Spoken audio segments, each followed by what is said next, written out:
Ir dar priminsiu, kad mūsų šiandienos susitikimas bus įrašytas ir įrašą taip pat patalpinsim visiems prieinamoj vietoj. Taigi, ar matot mano ekraną? Ja, gerai. Tai turbūt ir pradėsim. Ir pirmoji mano skaidrė trumpai apie ką šiandien kalbėsim.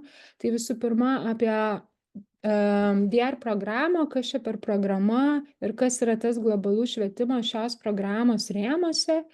Antroji tema tai bus apie tai, kur rasti visą reikalingą informaciją, kalbant apie Connect for Global Change programą ir šitą finansavimo kvietimą, trumpai apie papildomą metodinę medžiagą, kuri galėtų jums padėti rengiant projektų paraiškas, aišku, kvietimo sąlygos, trumpai, ką reiktų žinoti pildant projekto paraišką.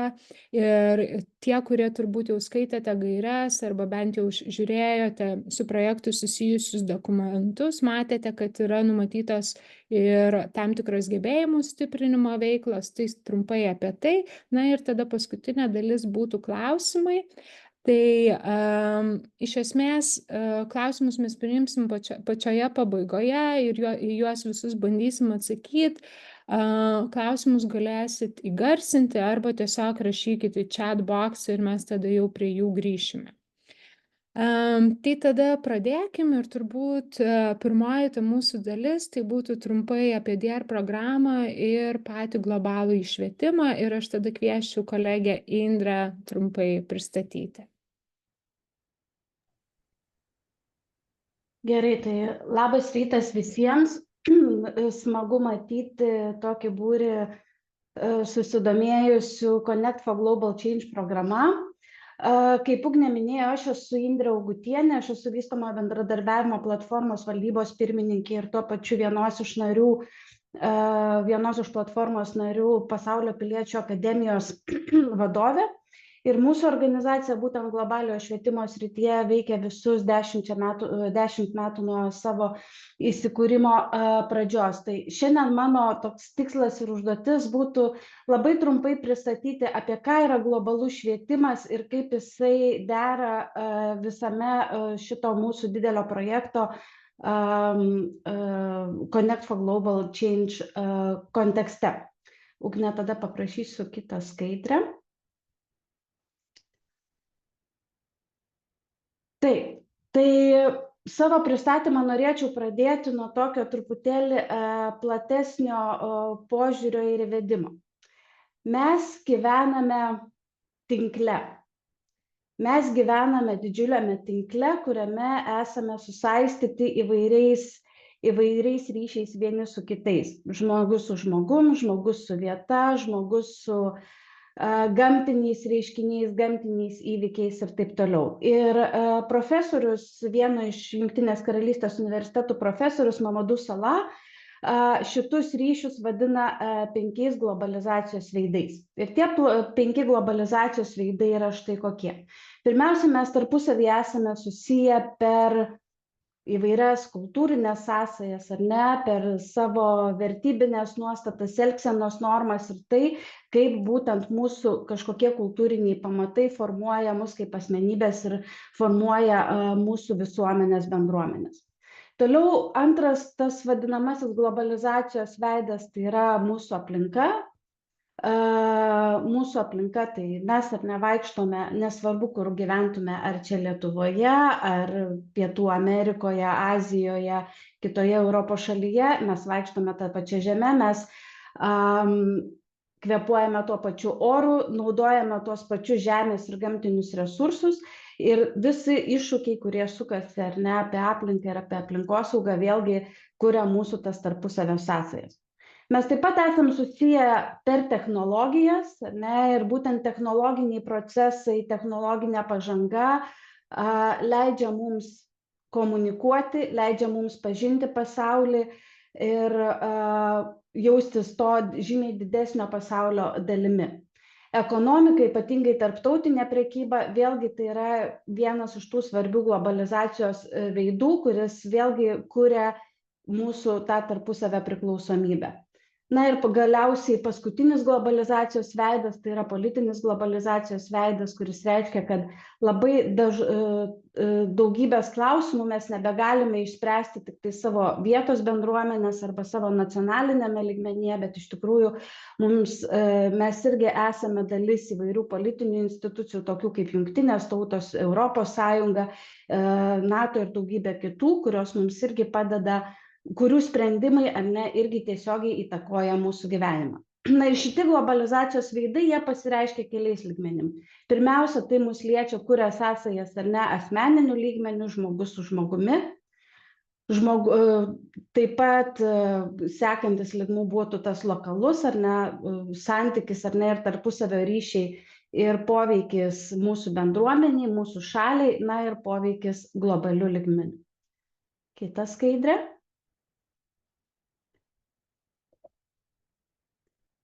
Tiesiog keletas tokių labai praktinių ir kasdieninių pavyzdžių, apie ką aš čia šneku. Tai tiesiog pabandysiu parodyti, kaip tie ryšiai ir koks jų poveikis gali būti vienas kitam.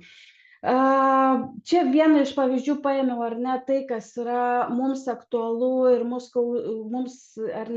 jaudina turbūt kiekvieną dieną pastaruosius daugiau nei 2,5 metų, tai yra karas tas pats Ukrainoje. Koks pirmiausia tas poveikis gali būti? Tai vienas iš poveikių, taip, Ukrainos žmonės priversti migruoti, jie keliauja, vienas dalykas, savo šalies viduje, persikelia iš vienų regionų į kitus, jie taip pat kerta savo valstybės sienas, atsiduria mūsų bendruomenėse tiek Lietuvoje, tiek kitose ES šalyse. Šie žmonės, vaikai, jaunimas, patenka į mūsų mokyklas, stengiasi čia prisitaikyti, o mūsų miestuose ir miesteliuose formuojasi ukrainiečių bendruomenės. Kas iš to atsitinka, koks tas poveikis ir ryšys, mūsų bendruomenėm, tai pas mus irgi didėja kultūrinė įvairovė, kuri irgi keičia vienaip ar kitaip mūsų bendruomenių gyvenimus. Kitas galimas toksai poveikis, taip, Ukraina nebegali eksportuoti savo grūdų, kurie iš tikrųjų maitino nemažą pasaulio dalį, ir tie grūdai nebepasiekia Afrikos šalių. Apie tai labai daug girdėjome ir prieš 2 metus, kai karas tik prasidėjo, kas atsitiko ir koks tas irgi poveikis tokio didžiulio reiškinio, tai kad Afrikos šalių gyventojai vėl buvo atsidūrę skurdo ir bado rizikoje, kadangi būtent maistas, vienas iš tų pagrindinių maisto šaltinių, jų nebepasiekė. Kitas dalykas, kurį turbūt irgi pajautėm ir galim suprasti, kad kaip dideli globalūs reiškiniai mus veikia, ir 22 metais turbūt atsiminsime, kaip mus ir kitas Europos šalis ištiko ta pati energetinė krizė, dėl kurios ir pas mus smarkiai išaugo tiek dujų, tiek elektros kainos, o jos tuština ir mūsų kišenes, o galbūt kai kuriuos žmonės gali truputėlį pastumti ir į tam tikrą skurdo riziką. Kita skaidrė. Kitas tų tarpusavio priklausomybių pavyzdys būtų toks truputėlį paprastesnis, galbūt truputėlį vaikiškas ir primityvus, bet galbūt irgi padės suprasti, apie ką mes čia kalbame, kai kalbame apie globalų švietimą. Tai įsivaizduokime, mūsų kasdienybė, mūsų kiekvieną dieną, mūsų kasdienę veiksmai, tokie kaip, tarkime, kelionė į mokyklą ir į darbą automobiliu. Kas iš to atsitinka? Automobilis į aplinką išmeta šiltnamio efektą sukeliančias dujas, tą patį CO2, dėl kurio vėlgi formuojasi CO2 sluoksnis sulaikantis saulės spindulius atmosferoje. Dėl šios priežasties atmosferoje temperatūra kyla, dėl ko keičiasi orai, keičiasi klimatas, didėja uraganų, potvinių, sausrų rizikos, ir tą mes akivaizdžiai matome ir šiomis dienomis, kas dedasi Lenkijoje, Čekijoje, Austrijoje, kitose šalise, taip pat vasarą ir Lietuvoje esame nukentėjome nuo stichinių orų, uraganų, kurie pridarė daug žalos. Tačiau tas poveikis yra ne tik mums, poveikis yra globalus, tai čia irgi kaip pavyzdys būtų, kad taip pastaraisiais mėnesiais dėl to besiformuojančio ir besikeičiančio klimato Tigrai regione Etiopijoje nelijo, o be lietaus Jusufo šiame regione gyvenančio jaunuolio ir jo šeimos auginami pasėliai žuvo. Dėl ko Jusufo šeima šiuo metu jai tenka laukti eilėje prie paramos maistu. Tai vėlgi tai parodo, kad mūsų veiksmai turi poveikį, tiek socialinį, tiek aplinkosauginį poveikį, ne tik mums patiems, ne tik mūsų vietos bendruomenėse, bet ir gerokai globaliau. Kita skaidrė. Taigi šiandien galvojant apie tai, kaip mes pasaulyje esame susiję, mums nebeužtenka būti ir rūpintis tik tai savo aplinką, tik tai savo gyvenimu, tik tai savo bendruomenės gyvenimu, bet iš tikrųjų šitie tarpusavio ryšiai ir tarpusavio sąsajos mus daro ir pasaulio piliečiais. Ką mes vadiname pasaulio piliečių ir kaip jį suprasti? Tai pirmiausia, čia galima daryti tokį palyginimą apie tai, kas yra ar ne Lietuvos pilietis.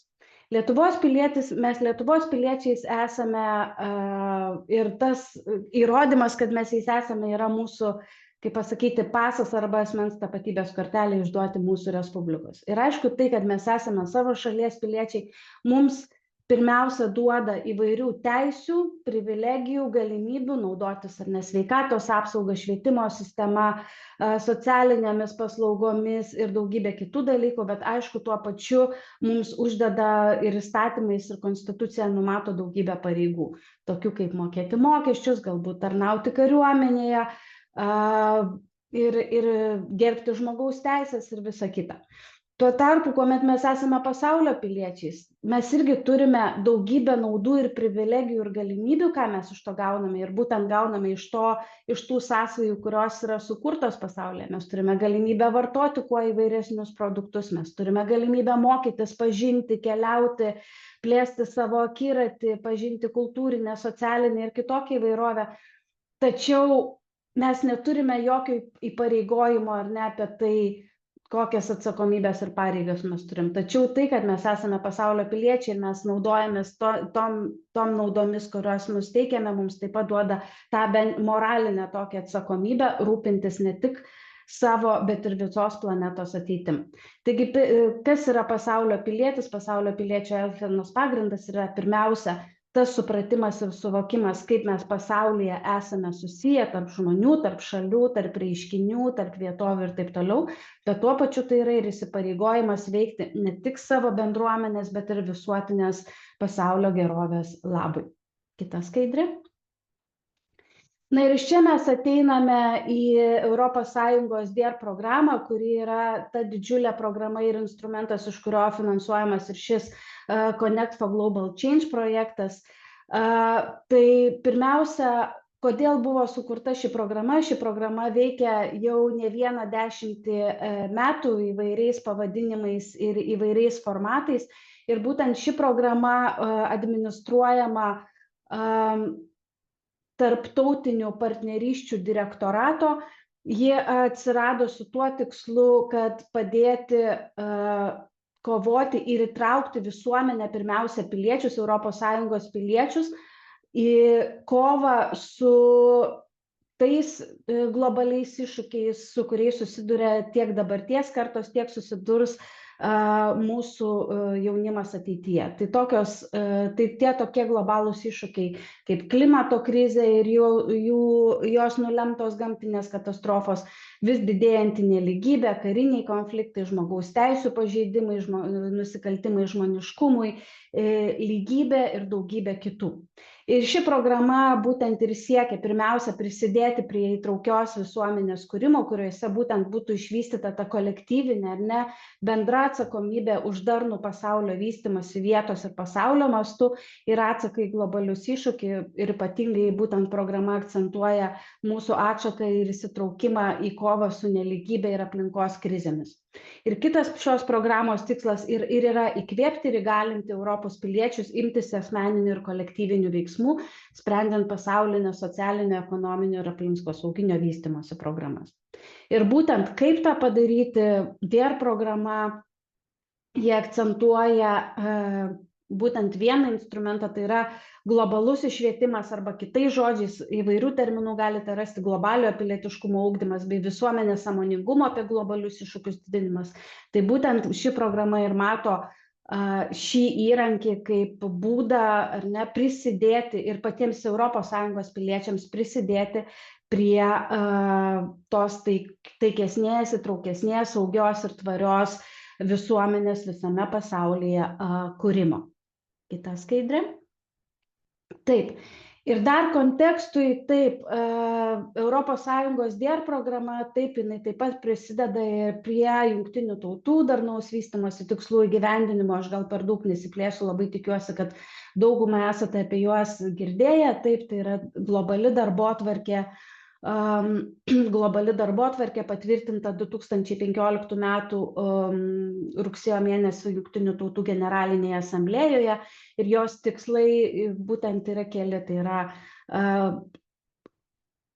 panaikinti pasaulinį skurdą ir badą, suvaldyti klimato kaitą, užtikrinti socialinį teisingumą ir užtikrinti visuotinę taiką visiems pasaulio gyventojams. Sekanti skaidrė.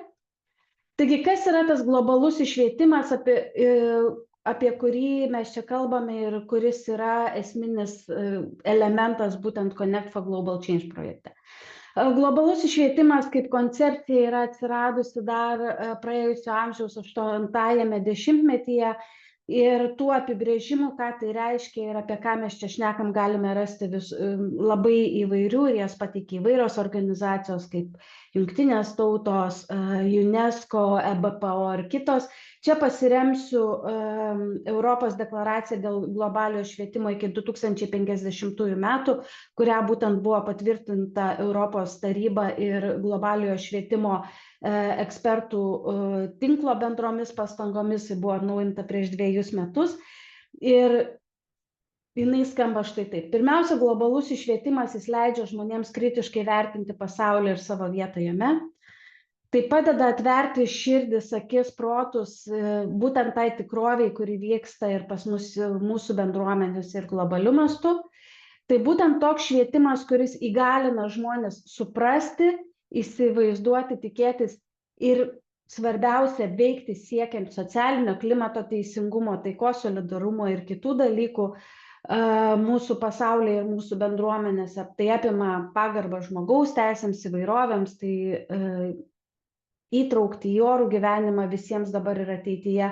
Ir tai būtent toks švietimas, tokia švietimo, kaip pasakyti, koncepcija ir filosofija, kuri gali būti integruojama ir įgyventinama labai įvairiose sektoriuose. Tiek formaliojo švietimo įstaigose, tiek neformaliojo ugdymo srityse, viso gyvenimo trunkančio mokymosi aplinkose ir taip toliau. Kita skaidrė. Ir kas yra ir kas nėra globalus švietimas, tai tiesiog labai toks trumpas palyginimas. Tai pirmiausia, globalus švietimas ir yra, truputėlį gal pasikartosiu, tai yra būdas suprasti, kaip mes esame susiję vieni su kitais ir su mūsų supančia aplinka. Tai yra būdas ir galimybė mums suprasti ir parodyti, koks yra globalių didžiulių problemų ryšys su mūsų pačių kasdieniniu gyvenimu. Tai yra būdas suprasti problemų ar ne globalių problemų, tų pačių karinių konfliktų, klimato krizės kompleksiškumą ir sudėtingumą, nes vėlgi tai šios problemos turi daugybę sluoksnių, daugybę atspindžių, daugybę pasiekmių ir poveikį labai įvairioms grupėms pasaulyje ir tai galimybė būtent įgyti įvairių žinių ir sustiprinti reikalingas nuostatas, reikalingas aktyviam pilietiniam dalyvavimui vardan gražesnio ir tvaresnio pasaulio. Kas vis tik nėra globalus švietimas, tai pirmiausia nėra švietimas apie kitas, toksai paviršutinis švietimas apie kitas šalis ir žmonės. Tai nėra tiesiog, ar ne, švietimas susipažinti, kaip gyvena žmonės, pavyzdžiui, Ugandoje, bet tai yra būtent švietimas apie būtent globalias problemas ir tas problemas, kurios mus sieja. Tai nėra švietimas, kuris mus indoktrinuoja, ar ne, kaip mes turėtume mąstyti ir ką turėtume daryti. Jis neturi tų tokių teisingų ar neteisingų atsakymų, bet vis tik tai yra toks švietimas, kuris mums turi padėti patiems nuspręsti, kaip mes turėtume elgtis, kaip keisti savo nuostatas, elgseną, mąstyseną ir kitus dalykus. Tai nėra švietimas, kuris pasiūlytų paprastus sprendimus kompleksinėms problemams ir tai nėra švietimas apie paramos rinkimą. Kita skaidrė. Globalus švietimas turi keletą lygmenių, juos galima suskirstinti į tokius 3 dalis. Tai pirmiausia, ar ne, tas toksai paviršiukas, paviršutinis lygmuo, tai yra daugiau susijęs su mūsų žinojimu ir supratimu, ar ne, apie globalius iššūkius, tai yra visuomenės informavimas. Antrasis, tas vidurinis sluoksnis, aktyvaus pilietinio dalyvavimo skatinimas. Na ir tas jau giluminis, toksai pamatinis dalykas būtų, kad globalus švietimas tai gali būti kaip gyvenimo įgūdžių ugdymas, kurio tikslas ir būtų, kad žmogus įgijęs reikalingų kompetencijų prisidėtų ir prie socialinių pokyčių tiek savo bendruomenėje, tiek žymiai globaliau. Ir tie du, vidurinis ir tas giluminis sluoksnis, yra turbūt svarbiausi ir mūsų Connect for Global Change projekte. Kita skaidrė. Taip, tai čia šitoje lentelėje gal aš per daug nekomentuosiu, bet jūs pasidalinsime turbūt skaidrėmis ir galėsite susipažinti daugiau. Tai čia į lentelę tiesiog sudėjau, ar ne, kokios veiklos yra pripažįstamos ir suprantamos kaip globalus švietimas ir kurios ne, nes labai dažnai mes darome įvairias veiklas, ar neinformuojam visuomenę ir taip toliau, bet jos daugiau yra tokios, kaip pasakyti, viešųjų ryšių kompanijos siekiančios pristatyti galbūt tam tikras ar ne politikos nuostatas, politikos gaires ir panašius dalykus, bet iš tikrųjų mums yra svarbu suprasti tai, kad vis tik globalus švietimas yra apie mūsų kompetencijas, apie mūsų nuostatų keitimą, kurios yra svarbios, kad pilietis suvoktų, kaip veikia pasaulis ir prisidėtų prie tų teigiamų pokyčių ar ne tos didesnės darnos labui. Ta skaidrė. Globalus švietimas yra labai daugiatemė koncepcija, taigi vėlgi tas jo integravimo ar ne ir įgyvendinimo galimybės yra plačios. Tai kaip matote, tų temų gali būti įvairių. Mes galim šnekėti apie taiką ir konfliktus, apie darnį vystymus, apie vartojimą, apie klimato kaitą, žmogaus teisės, racizmą, tarpkultūrinį įvairovę, skurdą, švietimą, prekybą, įtraukiant sąžiningą prekybą, sveikatą ir kitas. Kita skaidrė.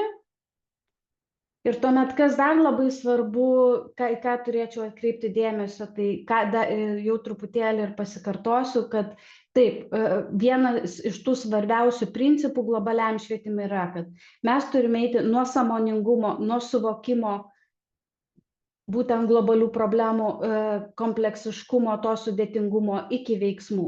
Ir tam, kad būtent šį principą įgyvendintume, mums yra svarbios keletas kompetencijų, jos būtent yra išvardintos šitoje skaidrėje. Tų kompetencijų modelių galėtų būti įvairių, čia tiesiog pateikiu vieną iš jų, būtent mūsų Pasaulio piliečių akademijos parengta. Tai kaip matot, tų kompetencijų reikia labai įvairių, nuo savęs pažinimo, santykių palaikymo, globalių sąsajų supratimo, pagarbos ar ne, ir supratimo, pagarbos lygybei ir žmogaus teisėm, gebėjimo laužyti ir keisti savo stereotipus ir išankstinės nuostatas, kritinio mąstymo, tvirtos nuomonės turėjimo, empatijos, solidarumo, kūrybiškumo, gebėjimo aktyviai dalyvauti, planuoti ir įsitraukti į pilietinę veiklą. Kita skaidrė. Na ir čia prieiname prie dar vieno svarbaus dalyko, kuris yra svarbus ir būtent mūsų Connect for Global Change šitoje programoje, projekte. Tai būtent Connect for Global Change ir skatina vadinamąjį prasmingą įsitraukimą į pilietinę veiklą vardan būtent globalių iššūkių. Ir būtent mūsų šio projekto kontekste mes tą prasmingą įsitraukimą ir suprantame pirmiausia tai, kad mūsų sąmoningumas, mūsų žinojimas, ar ne, mūsų nuostatos pirmiausia turi virsti veiksmais, o tie veiksmai, kurie yra neinformuoti, nepagristi mūsų kažkokia informuotais motyvais, kodėl mes darome, tai turi vis tik virsti ar ne žiniomis ir nuostatomis paremtomis pastangomis.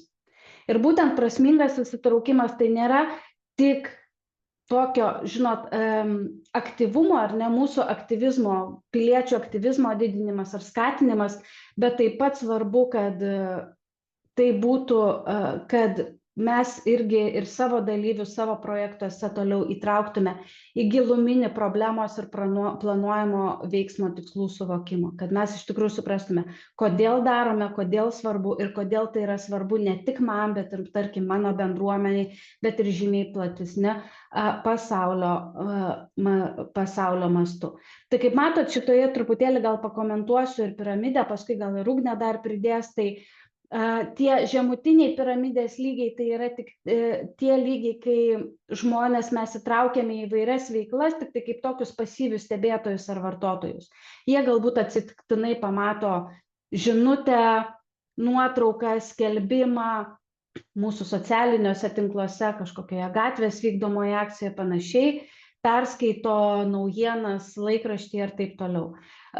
Sekantis lygis toksai tarpinis, kuomet mes jau žmonės įtraukiame galbūt ar ne ir įvairius renginius kaip dalyvius, ar ne, tai gali būti įvairūs galbūt pokalbių vakarai, pokalbiai prie arbatos, seminarai, mokymai ir taip toliau, tačiau mums svarbu tas prasmingas įsitraukimas būtent Connect for Global Change projekte, kuris prasideda nuo to rėmėjo lygmenio ir aukščiau. Tai gal pereikim prie kitos skaidrės ir tą labiau gal pailiustruosiu pavyzdžiais. Tai pavyzdžiui, dar tas lygis, kurio mes nevadinam prasmingų lygių, tai yra sekėjo lygmuo, galėtų atrodyti taip. Įsivaizduokim, turim 18 metų jaunuolį, kuris daug skaito, daug domisi apie klimato problemas ir supranta šios problemos sudėtingumas. Ar ne, toks jaunuolis seka šią temą pristatančius kanalus socialinėse tinkluose, kartkartėmis sudalyvauja viešai skirtame renginyje, galbūt filmo peržiūroje ir taip toliau, tačiau jisai pats aktyviai nesiima kažkokių veiksmų, kažką pakeisti savo bendruomenę ir globaliau. Jį domina galimybė prisijungti, tai kuomet jis jau prisijungs, jisai į tą šoktels į prasmingesnį dalyvavimo lygmenį. Na ir sekantėje skaidrėje mes galime pamatyti irgi pavyzdį apie kitą jaunuolį, vadinamą multiplierį, ar ne, kuris savanoriauja nevyriausybinėje organizacijoje, daugiausia dėmesio skiriančioje lyčių lygybės klausimais ir pats aktyviai užsiima lobistinę veiklą, ar ne, advokacijos veiklą, siekiant įtraukti lyčių lygybės temą, tarkime, į politikos formavimo procesus. Šis jaunuolis taip pat aktyviai prisideda skleisdamas informaciją, kalbėdamas su savo bendramžiais, organizuodamas jam veiklas ir inicijuodamas veiklas. Tad toks įsitraukimo lygmuo jau būtent šitoje įsitraukimo piramidėje galėtų būti priskirtas prie prasmingo dalyvavimo ir prasmingo įsitraukimo. Kita skaidrė. Na ir tiesiog pabaigai noriu pasidalinti keletų pavyzdžių, ar ne, kaip gali atrodyti panašus globaliojo švietimo projektai ir iniciatyvos, ar ne, kurios galėtų, kad irgi jums būtų galbūt kaip įkvėpimas, ką ir jūs galėtumėt nuveikti. Tai noriu pasidalinti tiesiog keletą pavyzdžių iš mūsų organizacijos patirties. Tai prieš keletą metų, ar ne, mūsų organizacija kartu su partneriais įgyvendino didžiulės apimties projektą, kuris vadinosi Global Education Goes Local. Ir būtent šio projekto esmė ir buvo irgi skatinti piliečio, ypač jaunimo aktyvų dalyvavimą sprendžiant globalias problemas, kuris būtų paremtas jų supratimu ir kritiniu požiūriu į darnų pasaulio vystymosi procesus. Mes būtent šiame projekte ir dirbame su mažomis bendruomenėmis, kurios turi mažiau negu 50 000 gyventojų, ir būtent į šitą projektą įsitraukia labai įvairaus pobūdžio dalyviai ir organizacijos. Kita skaidrė. Kaip atrodė visas procesas, ar ne, tai būtent mes projekto metu perėjome per keletą tokių etapų, tai būtent kuris ir leido įgyvendinti tą prasmingo įsitraukimo į veiklą, kaip pasakyti, principą. Tai pirmiausia, ar ne, mums svarbu buvo sustiprinti visų mokymų ciklų, sustiprinti bendruomenės, jų suvokimą, jų sąmoningumą, jų nuostatas, darnaus vystymas, ar ne, ir globalių iššūkių srityje. Mes buvome pasirinkę 3 tokias pagrindinės globalias temas, tai darnus vartojimas, darnios bendruomenės ir lyčių lygybės Tuomet po būtent tų stiprinimo etapų bendruomenės turėjo galimybę planuoti savo iniciatyvas, jas išsigryninti, o mūsų tikslas buvo joms padėti. Na ir paskutinis tas etapas ir buvo edukacinių veiklų ir pilietinių akcijų įgyvendinimas bendruomenėse. Tolimesnėse skaidrėse tuomet, jeigu galim Ugnė sekančią, galiu parodyti keletą pavyzdžių, kas iš to išėjo, kokios tos iniciatyvos buvo. Tai vat, pavyzdžiui, viena iš iniciatyvų, kuri buvo įgyvendinta Lietuvoje, Lietuvos Dainavos progimnazijoje, kad patys mokiniai susiorganizavo savo penktadienio ateičiai akciją ir būtent tų penktadienio ateičiai akcijos metu stengiasi irgi atkreipti mokyklos bendruomenės ir Alytaus miesto bendruomenės dėmesį į klimato kaitos problemas ir būtinybę jas spręsti, pritraukė ir vietos žurnalistų, televizijų dėmesį ir panašiai. Kita skaidrė, būtent, kadangi, sakiau, projektas buvo tarptautinis, tai tiesiog keletą tokių veiklų parinkau parodyti. Pavyzdžiui, Austrijoje jaunimas organizavo tokias kaip dirbtuves, ar ne, workshopą vadinamą apie klimatui palankę ir zero waste principais paremtą mitybą, kad irgi geriau suprastų, koks poveikis, koks ryšys yra tarp būtent mūsų kasdieną vartojamo maisto, mūsų mitybos įpročių ir klimato kaitos problemų. Taip pat dar vienas pavyzdys iš Austrijos, irgi jaunimas organizavo susitikimą, tokį jau daugiau politinį ir advokacijos susitikimą su vietos savivaldos atstovais, kuris būtent buvo skirtas sąžiningos prekybos judėjimui skatinti būtent jų vietos bendruomenėje, vietos savivaldybėje. Kita skaidrė. Na ir pavyzdžiui, Bulgarijos jaunimas, ar ne, per projektą organizavo eilę kitų veiklų, bet tarpe jo, šalia vietos prekybos centrų, organizavo ir tokią visuomenės sąmoningumo skatinimo akciją, kuri būtent skirta būtų plastiko vartojimo mažinimui.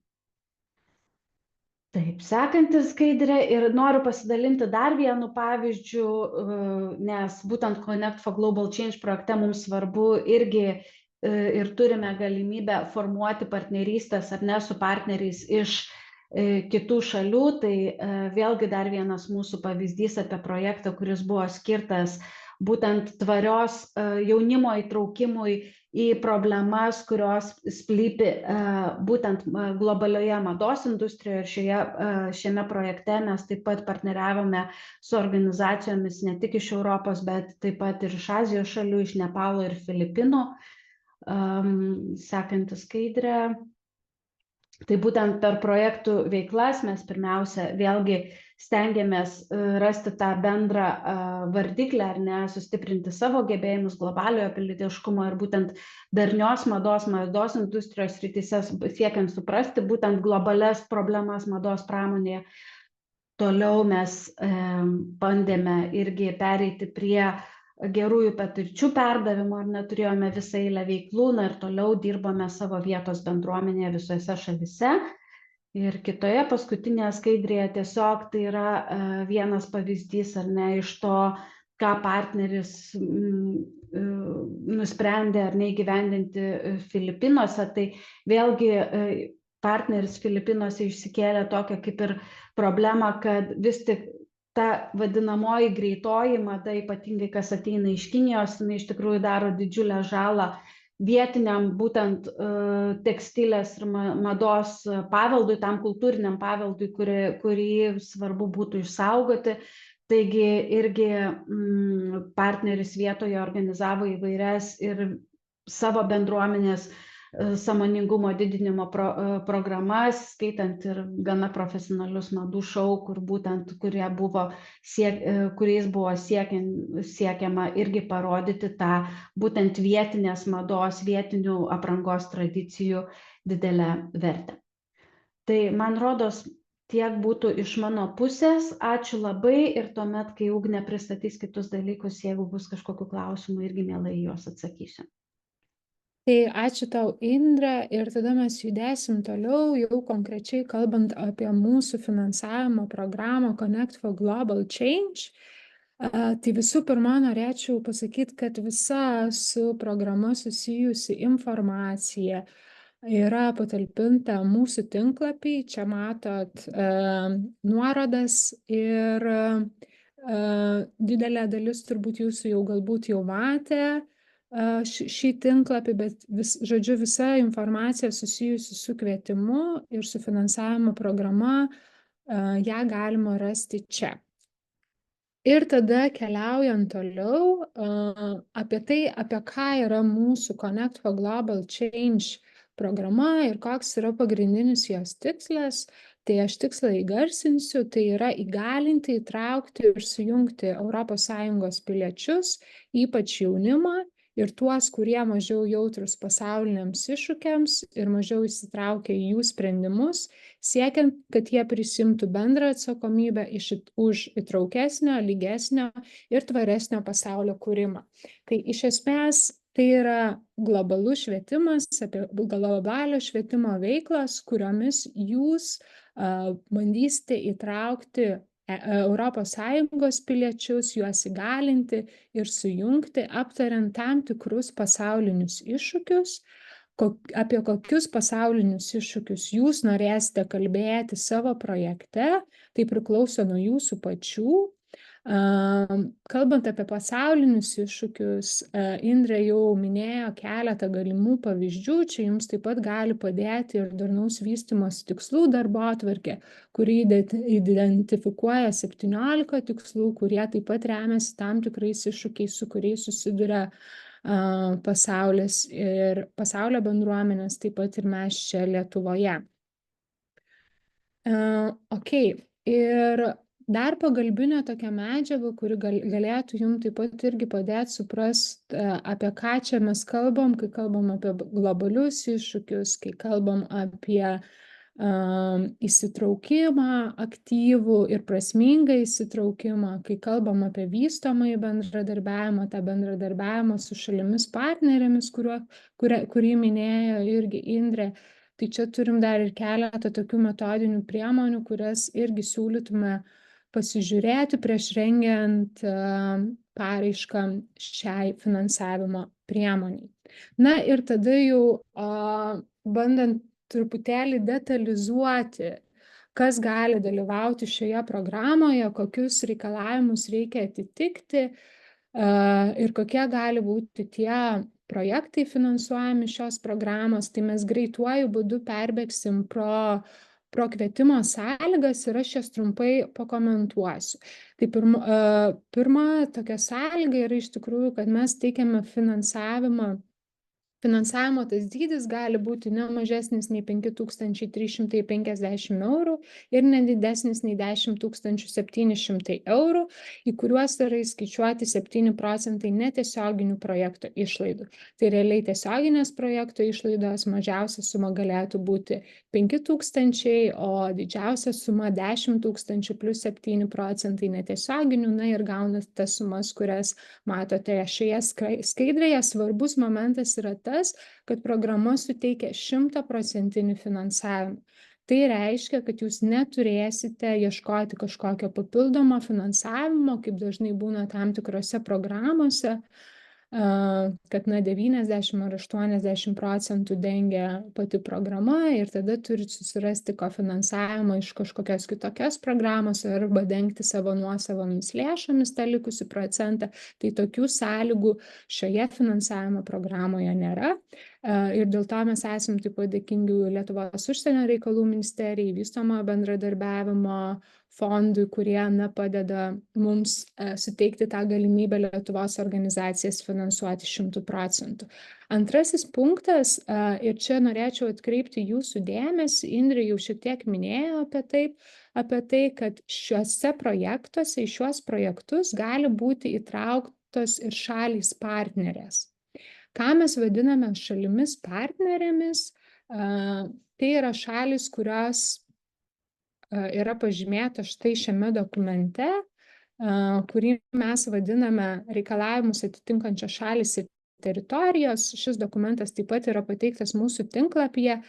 Tai pareiškėjai šiuo atveju šioje finansavimo programoje privalo būti iš vienos iš šitų pažymėtų šalių rožinių, tai mūsų atveju tai yra Lietuva, bet partneriauti Lietuvos organizacijos gali su ES šalimis arba su šalimis partnerėmis, kurios yra už ES ribų, na ir jos yra pažymėtos čia tokia va tamsesne ruda spalva ir jos yra išvardintos šiame dokumente. Tai jūs, pavyzdžiui, įgyvendinti savo projektą galite kartu su organizacija iš Armėnijos, su nevyriausybinė organizacija iš Ugandos, su nevyriausybinė organizacija iš Kenijos ir taip toliau. Tačiau yra viena išlyga, kuri yra svarbi.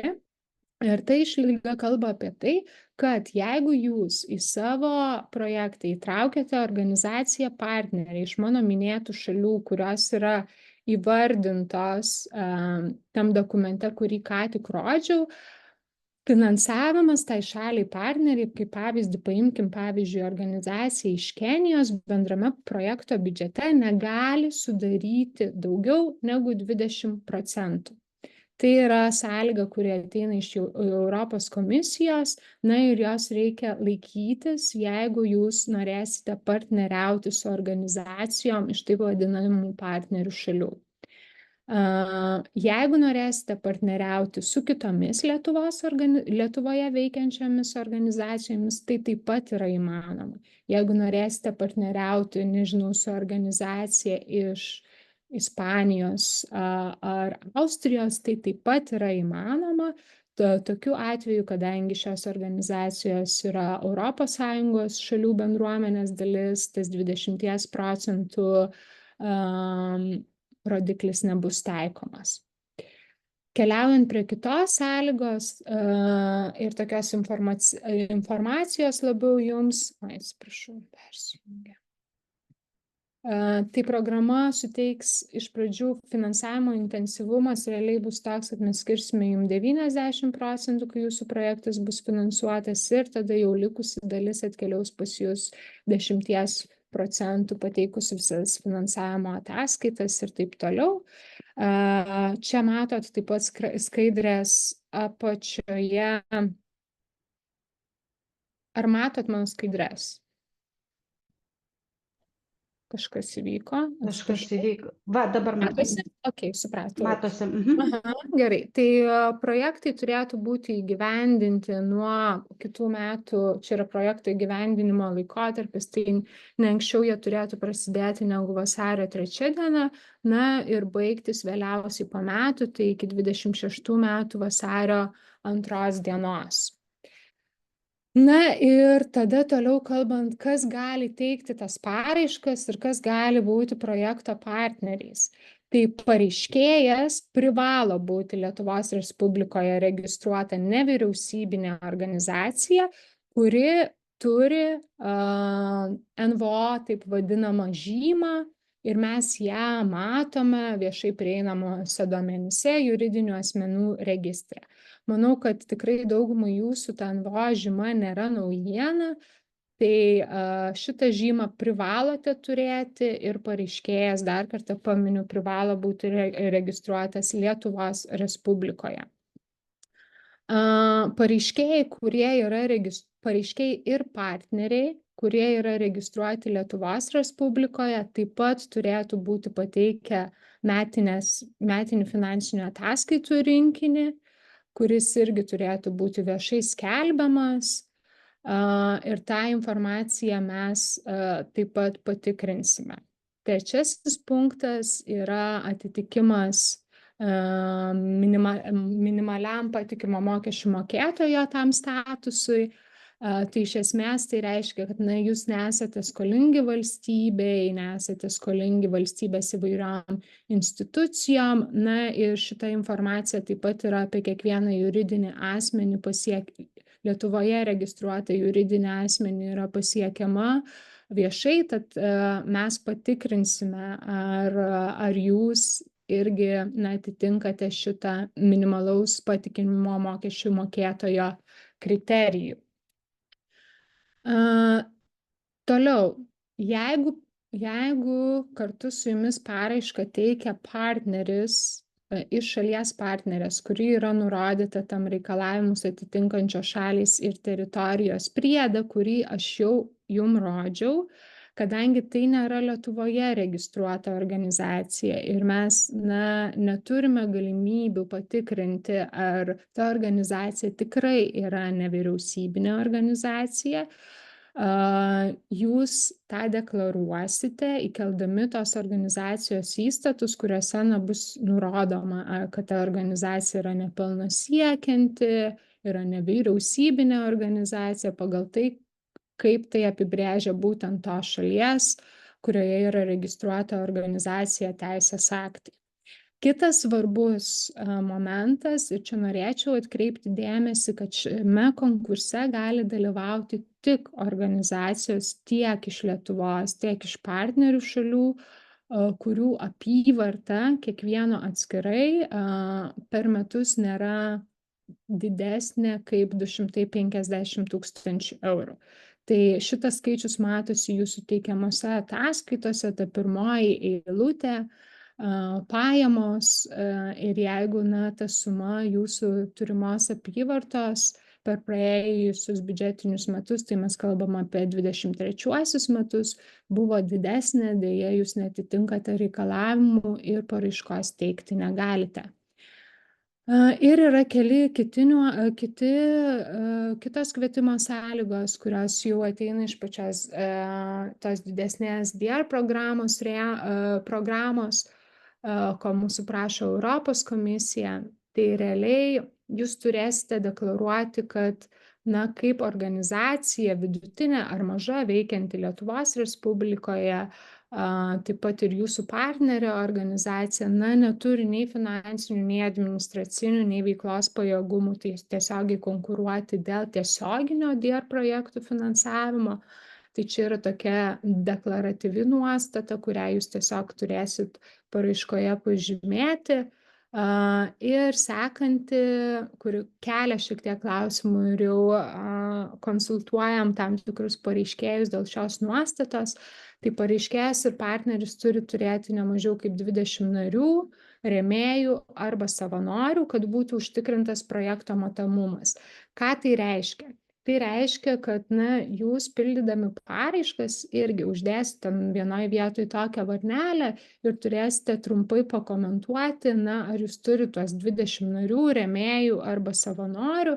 Ir kai mes kalbame apie rėmėjus, tai iš esmės tai gali būti ir asmenys, kuriems jūs siunčiate naujienlaiškius, jūsų sekėjai socialiniuose tinkluose ir taip toliau. Tai tikrai tą 20 ar asmenų, ar narių, ar rėmėjų, ar savanorių jūs tikrai atrasite ir surinksite. Tai norėčiau pabrėžti, kad šita nuostata neturėtų jūsų gąsdinti ir jeigu jums kyla klausimų, tikrai galim pasikonsultuoti, ar jūs atitinkate šitą nuostatą.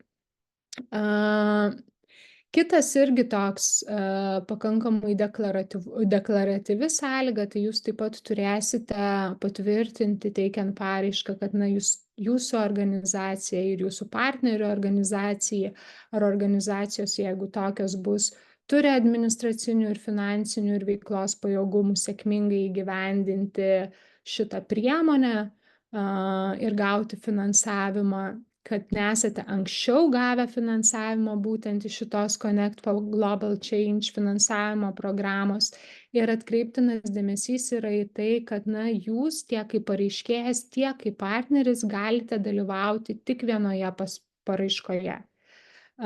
Tad negalite būti pareiškėjų vienoje paraiškoje ir keliauti kaip partneris kitoje paraiškoje, turite apsispręsti, kurioje paraiškoje ir kokiu vaidmeniu dalyvausite. Ar būsite patys kaip pareiškėjai, ar keliausite su kita organizacija ir tarpsite partnerių jų paraiškoje. Taip, ir kitas svarbus elementas yra, kadangi mūsų ta didžioji ES DIAR programa turi ir daugiau tokių finansavimo programų, kurios yra nukreiptos į mažas ir vidutinės organizacijas ES šalyse, tai jūs turėsite patvirtinti, kad iki šio laiko nesate gavę jokio kito finansavimo iš kitų DR programų. Ir dar keli punktai, tai neatitikimas šitom sąlygom, kurios yra paminėtos INPA-PRAG dokumente. Iš esmės, čia yra nuoroda, apie ką yra tos sąlygos, bet tos sąlygos kalba apie tokias situacijas kaip, kad jūsų organizacijai neiškeltas jinai nėra likviduojama, nėra iškelta kažkokia bankroto riba, jūsų organizacija nėra pripažinta teroristinė organizacija, nėra nustatyta pinigų plovimo atveju ir panašiai. Tai čia irgi paraiškoje taip pat tiesiog turėsite pažymėti varnelę, kad netitinkate ne vieno iš šitų kriterijų, kurie yra nurodyti minimame dokumente. Na ir paskutinė sąlyga, tai jūs turėsite taip pat deklaruoti teikiant paraišką, kad prisižadate ir galėsite dalyvauti gebėjimų stiprinimo veiklose, kurios taip pat apima visą tą Connect for Global Change programą, o gebėjimų stiprinimo veiklose mes kviesime dalyvauti tik tas organizacijas, kurių projektai bus finansuoti ir tų organizacijų atstovus. Na ir čia trumpai keliaujant, tai yra irgi apie tai, kokios išlaidos gali būti finansuojamos ir kokios veiklos gali būti finansuojamos. Tai čia šioje skaidrėje yra detalizuotos tas veiklos. Aš tikrai visko neskaitysiu, nes tai yra gana tradicinė skaidrė ir čia per daug tikrai niekas nesikeičia. Iš esmės, finansuoti galime visas išlaidas, kurios yra protingai suplanuotos ir atliepia jūsų suplanuotas veiklas. Tai gali būti tiek komunikacijos išlaidos, tiek kelionės išlaidos, tiek tam tikrai įsigijama įranga, visos nuomos išlaidos ir taip toliau ir panašiai. Tai čia nėra nieko naujo, kas turėtų iš tikrųjų stebinti nevyriausybinės organizacijas. O tos netinkamos finansuoti išlaidos, tai realiai irgi yra, pavyzdžiui, įnašai natūra, kas iš tikrųjų yra negalimas dalykas įvairiuose projektuose, tai čia irgi nėra kažkas naujo. Aišku, PVM susigrąžinimas, jeigu jūs tą galite padaryti, tai čia trumpai ir visos šitos sąlygos yra detalus sąrašas tų galimų finansuoti veiklų ir galimų patirti išlaidų yra finansinėse ir administracinėse sąlygose. Tai galėsite detaliau pasižiūrėti. Na ir keliaujant trumpai prie paraiškos teikimo, tai paraiškos yra teikiamos išskirtinai tik per internetinę platformą. Čia yra nuoroda, kai kurie iš jūsų galbūt matėte tą nuorodą. Ir aš norėčiau tiesiog parodyti, kaip tai vyksta. Tai užeinate į puslapį, teikti paraišką ir pildyti paraiškos formą. Ir viskas. Ir jūs automatiškai esate nukreipiami į platformą, kurioje turėsite pildyti projekto paraišką. Užsiregistruojate, spaudžiate teikti paraišką prie Lietuvos vėliavos, ir toliau pildote pačią paraišką. Dar grįšime prie to. Ir paraiškos yra teikiamos iki spalio 25 dienos. Imtinai paraiškos pildomos išskirtinai tik lietuvių kalba. Ir kartu su paraiška turi būti pateikti keli priedai. Tai yra pareiškėjo ir partnerių įstatų kopijos, bus atskiras langelis, kur turėsite jas įkelti, finansinės ir veiklos ataskaitos už 23 metus, kaip jau minėjau, irgi bus atskiras langelis, kur turėsite pateikti šitą informaciją. Ir pasirašyta pareiškėjo ir partnerio deklaracija, kurią irgi galite rasti tinklapyje prie aktualių dokumentų. visi dokumentai, visi priedai yra sukelti į tinklapį ir čia juos rasite. Štai va čia yra pareiškėjo ir partnerio deklaracija, atsisiunčiat, užsipildot, pasirašot ir įkeliat. Ir aišku, paskutinis priedas, kurį taip pat reikės įkelti, tai yra projekto biudžetas, kurį jūs suplanuosite, ir projekto biudžetą irgi prašysime įkelti tiek Excelio, tiek PDF formatu. PDF formatu pateikta biudžeto forma taip pat turės būti pasirašyta jūsų organizacijos vadovo arba vadovės. Tai iš esmės yra šitie 4 priedai ir tikrai jūs nepamiršite jų įkelti, nes sistema jums rodys, kad jūs juos turite įkelti ir kitaip neleis pateikti paraiškos. Na va, ir aš dar kartelį tada parodau jau čia skaidrėje, kaip vyksta tas paraiškos pateikimas. Tai yra keli akcentai, prisijungite prie tinklapio, spaudžiate teikti paraišką, atsidaro langas, pasirenkate lietuvių kalbą, pasirenkate teikti paraišką su mūsų vystoma bendradarbiavimo platforma 2024, kur matote Lietuvos vėliavą, spaudžiate teikti paraišką, na ir tuomet jau atsidaro visas puslapiukas ir turite suvesti tam tikrus prašomus duomenis. Tuoj pasidalinsiu didesniam ekrane, kad būtų matoma. Na va, sukūrėte paraiškos pavadinimą, spaudžiate įrašyti ir eiti toliau. Na ir tada iškrenta toks laukelis apie atitikties formaliesiems kriterijams, kuriuos turi atitikti tiek pareiškėjas, tiek partneris. Ir čia yra tie kriterijai, kuriuos aš pristačiau, kur jūs patys turėsite deklaruoti, ar jūs juos atitinkate. Turėsite pažymėti taip, ne. Ir tada automatiškai bus įvertinta, ar jūs esate tinkamas pareiškėjas, ar nesate tinkamas pareiškėjas. Jeigu jūs atsakysite į tam tikrus klausimus ne taip, kaip reikėtų atsakyti, sistema automatiškai jums toliau neleis pildyti paraiškos, nes jūs neatitiksite tam tikro keliamo kriterijaus. O visi tie kriterijai, kaip jau minėjau, yra išvardinti gairėse pareiškėjams ir yra nurodyti mano jau pristatytose skaidrėse. Na ir toliau jau, jeigu jūs atitinkate tuos atitikties kriterijus, jūs keliaujate į kitus tokius polapius, va čia va juos matote išvardintus, tai pateikėte pagrindinę informaciją apie projektą, tai čia yra projekto pavadinimas, laikotarpis, bendras biudžetas ir taip toliau. Na ir tada trumpą informaciją apie pagrindinį pareiškėją, tai yra jūsų organizacija, Lietuvoje registruota nevyriausybinė organizacija. Irgi tai yra kontaktinės detalės, įstatus įkeliate tenais, ataskaitas metinės, taip pat yra ir su partneriam organizacijom. Jūs galite ir neturėti partnerių organizacijų, galite teikti paraišką ir vieni. Tokia galimybė irgi yra galima.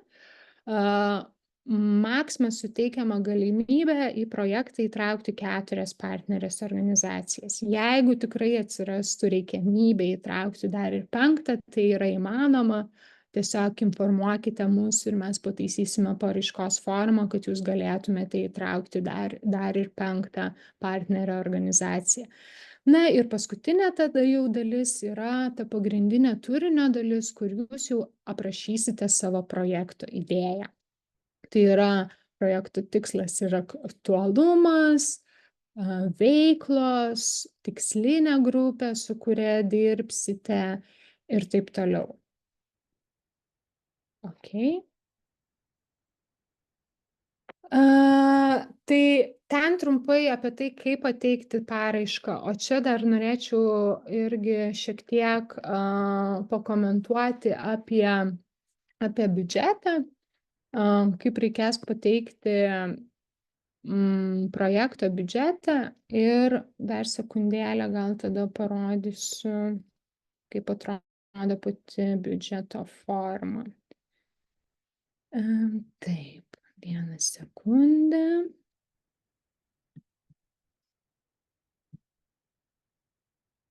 Dabar turėjo sustoti mano ekrano šerinimas ir dabar aš pasišerinsiu kitų dalykų, tuoj sekundėlę.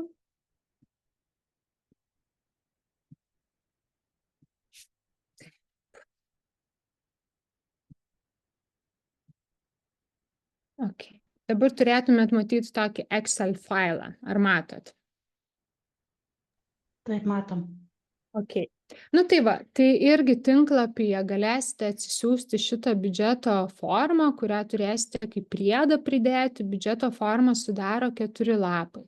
Tai yra ir pradžioje jūs irgi turite paaiškinimą, kaip biudžetas galėtų būti rengiamas, ne?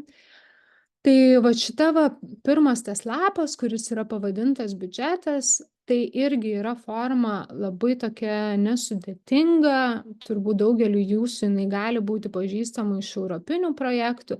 Tai mes biudžete realiai turime tokias 7 kategorijas. Tai jūs galite planuoti projekto darbuotojo darbo užmokestį. Ir čia noriu atkreipti dėmesį, kad šioje pirmoje eilutėje mes prašytume įrašyti tik tų darbuotojų užmokestį, kurie yra pagal darbo sutartį įdarbinti jūsų organizacijoje ir jeigu jūs norėtumėte, nežinau, mokėti jiem tam tikrą atlygį už jų kažkokią ekspertinę veiklą arba projekto koordinavimą, arba turite finansininką, kuris taip pat tvarkys šio projekto buhalteriją. Tai būtent jūsų organizacijoje įdarbinti asmenys pagal darbo sutartį, jų darbo užmokestis turėtų būti skaičiuojamas šioje pirmoje biudžeto eilutėje. Jeigu, pavyzdžiui, jūsų organizacija neturi darbuotojų dirbančių pagal darbo sutartį, tokių atvejų Lietuvoje pasitaiko ir partnerėse šalise.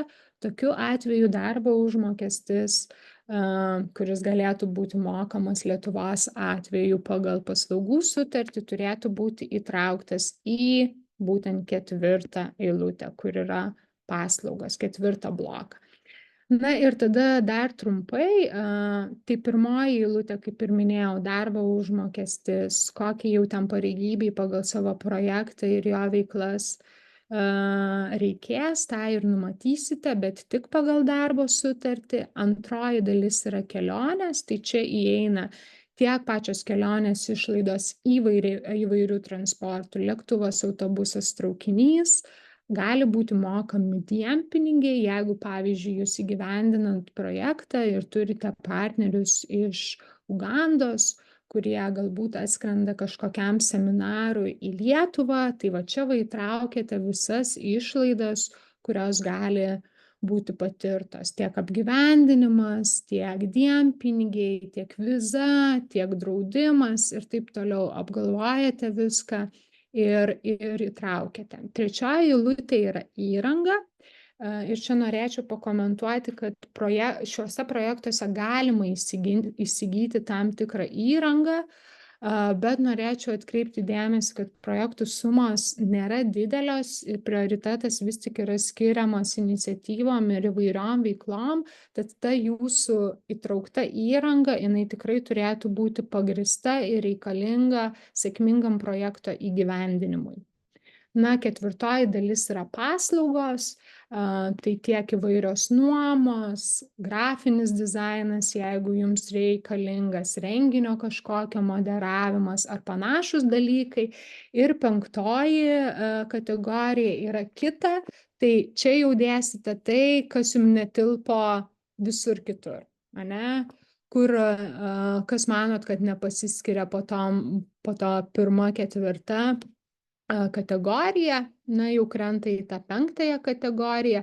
Na ir mano paskutinė minėta biudžeto kategorija yra tos netiesioginės projekto išlaidos, tai jos yra iki 7% tiesioginių išlaidų, tai jos biudžeto formoje pasiskaičiuos automatiškai pagal tai, kokį biudžetą sudėsite 1, 5 kategorijoje. Bet jūs, kaip ir minėjau, turite išlikti tuose biudžeto rėmuose, kuriuos suteikia Connect for Global Change programa. Tai nuo 5300 iki 10 700 eurų. Tai va čia va sudėsite viską, yra vienetai, pavadinimai, čia yra dar irgi atskiras stulpelis, kuriame galėsite nurodyti, ar ta eilutė yra priskiriama jūsų organizacijai, ar ta eilutė yra priskiriama partnerio organizacijai. Tad vertintojai vėliau matys, kaip išsidėlioja ir išsibalansuoja pats biudžetas. Antroje dalyje biudžeto čia reiks jums tiesiog pagrįsti tas išlaidas, kurias susiplanavot, ane? Ir čia noriu atkreipti dėmesį, kad realiai mes neprašom kažkokių papildomų dokumentų, kuriuos turėtumėte pateikti, grindžiant jūsų suplanuotas biudžeto išlaidas. To nereikia. Jokių darbo sutarčių, jokių papildomų pasiūlymų ir taip toliau teikti nereikia. Jūs aprašote, kaip jūs grindžiate štai šioje biudžeto dalyje suplanuotą sumą. Čia yra pateikti keli pavyzdžiai. Bet noriu atkreipti dėmesį, kad pavyzdžiui, kai planuosite, jeigu planuosite darbo užmokestį, tai vadovaukitės sveiku protu ir jūsų organizacijoje taikoma praktika. Nesugalvokite tų darbo užmokesčių tiesiog iš oro, bet tą protingumo principą ir atitikimą, sakykime, rinkos kainoms irgi vertins vertintojai jau kai pateiksite paraišką. Na ir čia ties finansavimo šaltiniais, kadangi mes skiriame 100%, viskas jums suskaičiuos automatiškai. Ir jeigu įsigysite ar planuosite įsigyti kažkokią įrangą šito projekto metu, tai turėsite dar ir užpildyti šitą 4 dalį. Tai nurodysite biudžeto eilutę, paaiškinsite, kam bus naudojama įranga ir kieno nuosavybei liks ta įranga. Jeigu jinai liks jūsų kaip pareiškėjo nuosavybėje, tą ir nurodysite. Jeigu įranga liks jūsų partnerio, sakykime, nežinau, iš Kenijos nevyriausybinės organizacijos, tą irgi turėsite nurodyti. Tai taip atrodo biudžetas. Šioje mano skaidrėje yra detalizuoti tam tikri pavyzdžiai, kas patenka po šitą eilutę, bet taip pat gairėse, kurios yra įkeltos į mūsų tinklapį, yra dokumentas, kuris vadinasi finansinės ir administracinės sąlygos, ten yra dar išsamiau detalizuota, kas po kokia biudžeto eilutė pakliūna. Na ir liko 2 paskutinės skaidrės prieš klausimus. Tai dar trumpai apie paraiškos vertinimo etapus. Tai paraiškos vertinimas, paraiškų vertinimas susidės iš 2 etapų. Pirmasis etapas tai bus administracinis vertinimas, kurį mes atliksime per vieną savaitę nuo kvietimo teikti paraiškas pabaigos ir apie jo rezultatus informuosime. Ką tai reiškia? Aš jums rodžiau, kad jūs turėsite užpildyti taip, tą langelį, kuris paraiškoje vadinasi atitikties kriterijai ir tada jūs, jeigu teisingai viską užpildysite, atitiksite kriterijus, automatiškai sistema jums leis peršokti į paraiškos pildymo etapą. Tačiau mes dar kartelį po jūsų paraiškos pateikimo patikrinsime pagal oficialiai prieinamą informaciją viešuose šaltiniuose, ar jūs tikrai atitinkate tuos keliamus administracinius reikalavimus ir jūs būsite dar kartelį apie tai informuoti. Jeigu neatitiksite, irgi būsite informuoti, jeigu atitiksite, taip pat gausite laišką. Na ir atitikus tiem administraciniam vertinimo kriterijam, tada jau jūsų paraiška keliaus į vertinimo ekspertų rankas. Jūsų paraišką vertins 2 vertinimo ekspertai. Jeigu kažko išsiskirtų vertintojų nuomonės, bus vertinama ir 3 eksperto. Ir tas ekspertinis vertinimas turėtų įvykti per lapkričio-gruodžio mėnesį. Na ir tada ekspertų vertinimai bus pateikiami finansavimo skyrimo komisijai. Na ir finansavimo skyrimo komisija priims galutinį sprendimą, kokius projektus ir kokia apimtimi finansuoja. Ir mūsų preliminarus planas yra, kad jau jau sutartis su projektų vykdytojais mes norėtume pasirašyti 25 metų sausio mėnesio pradžioje. Tai taip, čia apie vertinimą ir tada dar palieku čia vakabėti tokią paskutinę skaidrą, kuri jau vėliau bus aktuali toms organizacijom, kurios gaus finansavimą iš Connect for Global Change programos, nes programos rėmose mes taip pat esame nusimatę ir tam tikras gebėjimų stiprinimo veiklas, kurios susidės iš tokių tematikų kaip lyčių lygybė ir globalūs iššūkiai, jaunimo įtraukimas į įvairių globalių iššūkių sprendimus, taip pat gerųjų patirčių dalinimosi įvairūs seminarai su partnerėmis organizacijomis iš Europos šalių ir iš Europos ribų, ir taip pat suteiksime galimybę plėsti savo partnerių ratą tiek Europoje, tiek už Europos ribų. Vykdysime tokius įsitinklinimo renginius virtualiai, kur galėsite susipažinti su kitom organizacijom kurios veikia kitose ES arba šalyse partnerėse. Ir taip plėsti kažkaip savo tą partnerystės lauką šiek tiek ir už Lietuvos, Europos ir ES ribų. Tai aš turbūt sustosiu čia, tada baigsiu dalintis ekranu.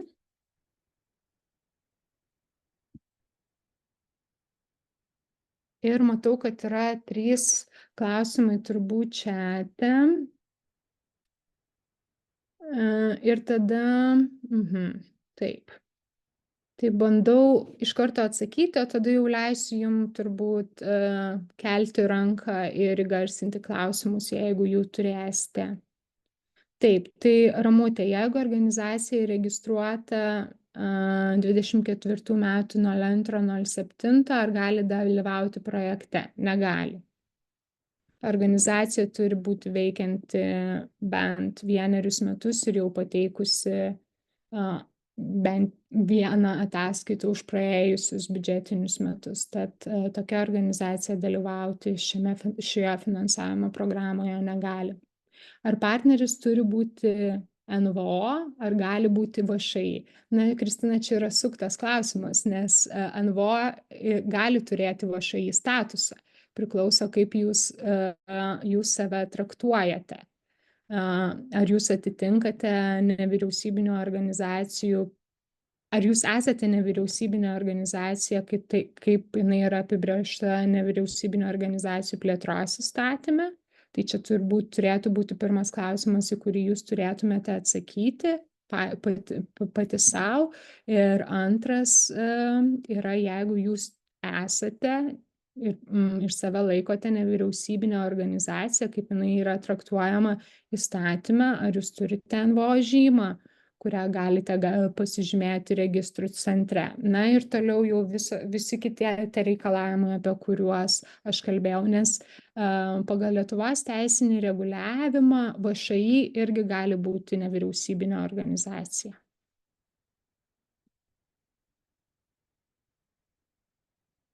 Tai turbūt atsakiau klausimus, kurie buvo čiate, ar būtų dar kitų klausimų?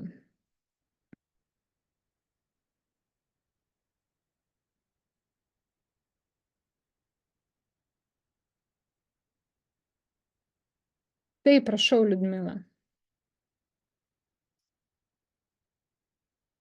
Liudmila, prašau. Taip, girdžiu. Aš tik... Jau žinokit, ir pamiršau, ką norėjau paklausti.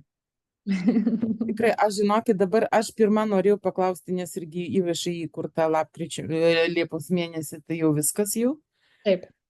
Tada ir negali būti nei partnerių, nei... Negali, nes organizacija turi egzistuoti bent metus.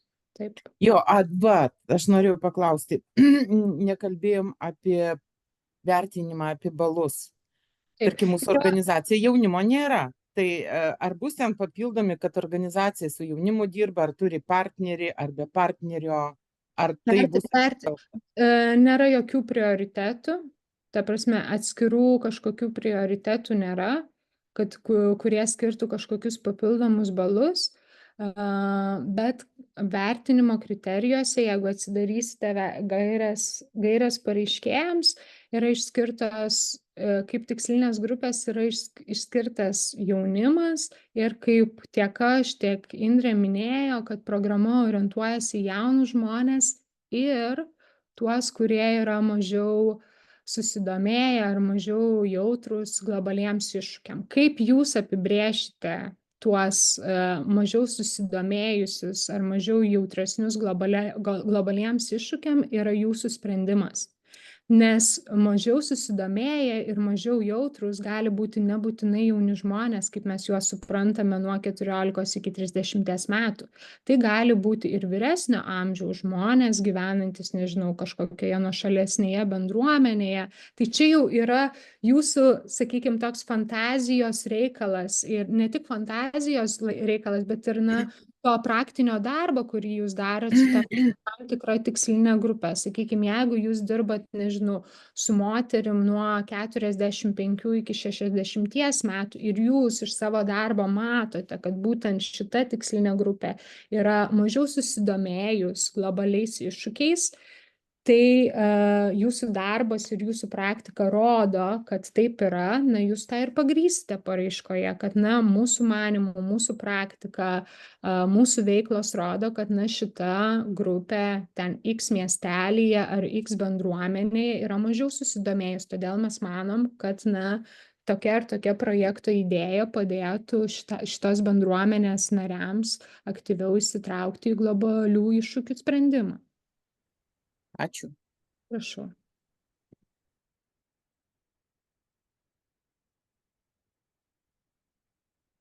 Kolegos, ar dar būtų klausimų?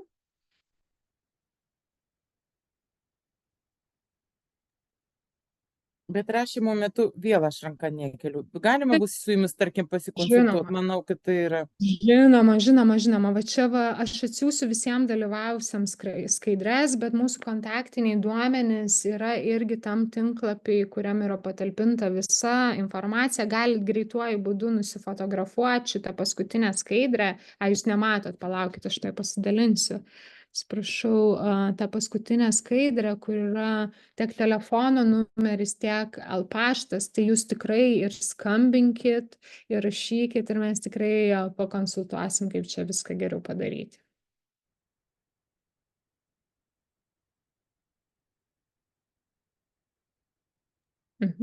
Ačiū. Prašau.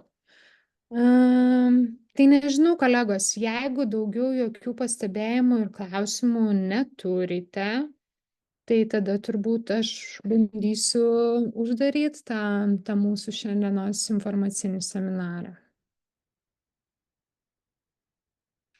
Tai gerai, tai labai ačiū dalyvavusiems, labai tikimės sulaukti jūsų paraiškų ir taip pat prašytume paskleisti žinią irgi apie šitą finansavimo programą ir pakvies kolegas ir taip pat dalyvauti. Tai labai ačiū Jums ir tikrai lauksim Jūsų laiškų ir skambučių, jeigu tik kils kažkokių klausimų. Dėkui Jums.